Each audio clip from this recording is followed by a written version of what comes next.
My next inductee is my friend from the Bronx. Debbie Gisonni is an author of several wonderful books, including The Goddess of Happiness. Please give her a warm hand, Miss Debbie Gisonni.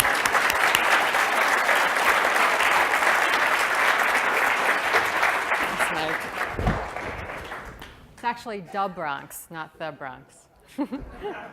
I've never been in a room where everybody is so happy, and it's all because of Mike. Thank you, Mike. But here's the big question. What happens tomorrow and the next day and the next day? And how do you keep the happiness going and keep the spirit going? And the answer I've found through my personal experience is to simply get high. The reaction.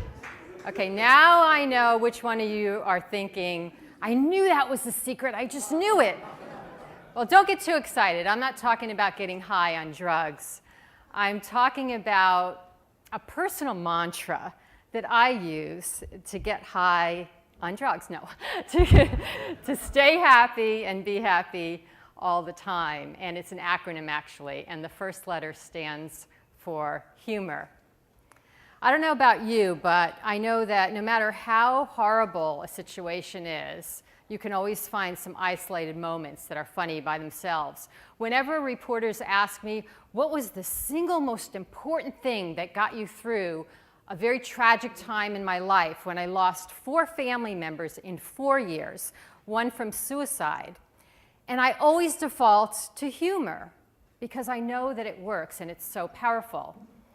Luckily, I came from, as Mike, a very funny family. I think it's this immigrant experience, maybe. My mother came here from Italy when she was 13 years old. And she was the quintessential, melodramatic, always dying of something Italian mother. She was dying of something years before she was really dying of something, if you know what I mean. And she came here and settled in Brooklyn. Anyone from Brooklyn? Bronx, Brooklyn people? I know a few of you are.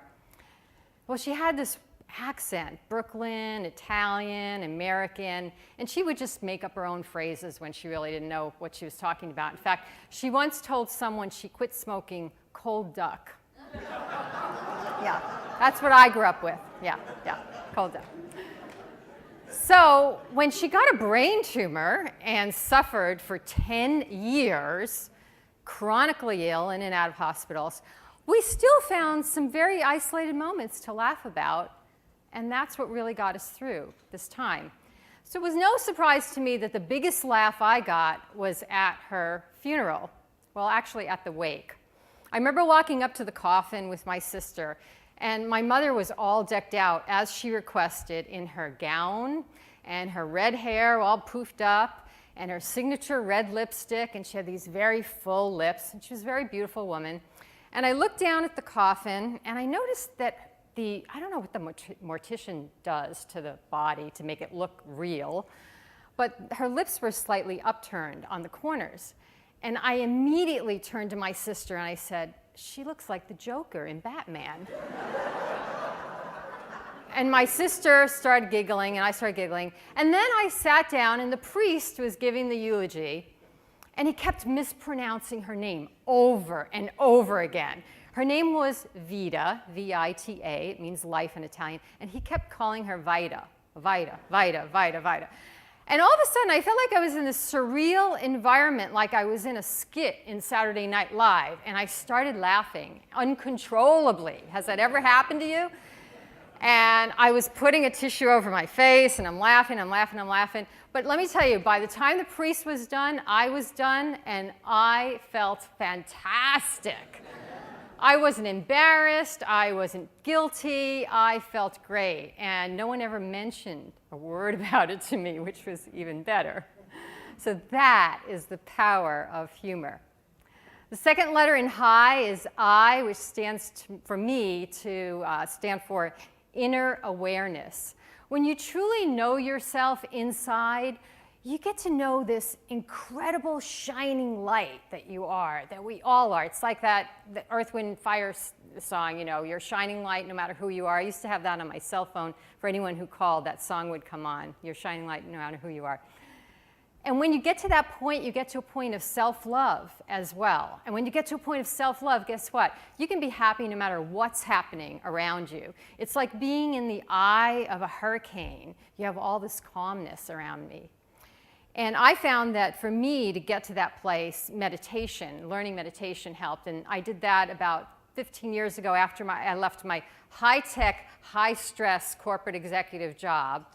And I started learning how to meditate. Although it doesn't have to be meditation. It could be prayer. It could be being in nature. It could be being with friends, listening to music, playing sports. Whatever quiets your mind and gets rid of the outside distractions can help you there. G in high stands for gratitude.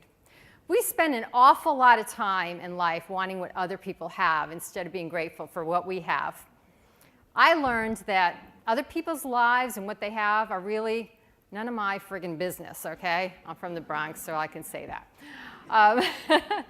And what I also found is that no matter how bad a day I'm having, no matter how bad a week I'm having, no matter how bad a year I'm having, there's still something to be grateful for. And when you really look for that thing to be grateful for, you will find more things to be grateful for and more things. And every night you should make that list up. There's always something to be grateful for, and it keeps you in the present moment, which also enhances happiness. The last letter stands for health. This is about physical health. I've always been a person who's always been involved in exercise all my life and nutrition, and I think part of the reason for that is because I love food. I love to eat, I love to cook, I love to serve food, I love everything about food.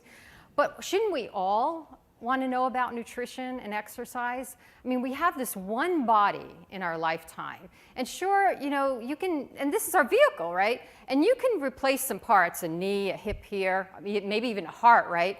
But you really can't trade it in for a new model like you can your car, right? You only have one chance. So why wouldn't you then, at least most of the time, learn a little bit about how to take care of your body and respect your body, eat good food, exercise, move around? I mean, the chances of you getting sick or ill or depressed, and there's plenty of studies that show that by not taking care of your body are pretty high. So why even take that chance when you can actually control that and increase your health and happiness by making some simple lifestyle changes? And I don't mean that you have to be a competitive athlete like some of the people in this room, nor do you have to give up pasta. Where's Michael Chiarello? I know he's in here somewhere. Okay, I eat pasta. I love it. Everything in moderation, right? So that's my HIGH acronym, my personal mantra, but you know what? I don't really like getting high just one time. I'm the kind of person that likes multiple highs. How about you? Yeah? Okay.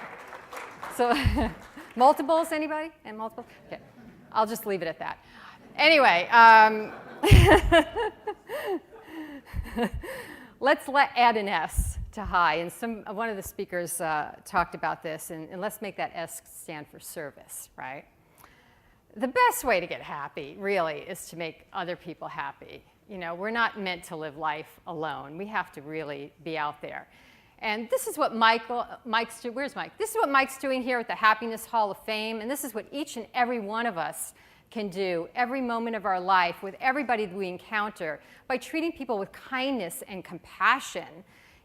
There's a billboard in my neighborhood on a bus stop that says, kindness has 0 calories. There you have it, service and health right there. Kindness has 0 calories, right? So tomorrow, whether it's the store clerk you met for the first time or your husband or wife or partner that you've had for 20 years, do something or say something nice for that person. It's those connections you have with other people that actually give your life meaning and purpose. And that's what we need for long-term happiness tomorrow and the next day and the next day, as I started out saying. So do something, say something nice for someone, even if it's a stranger. And I guarantee they will feel great, but you will feel a hell of a lot better. Thank you and be happy, everybody.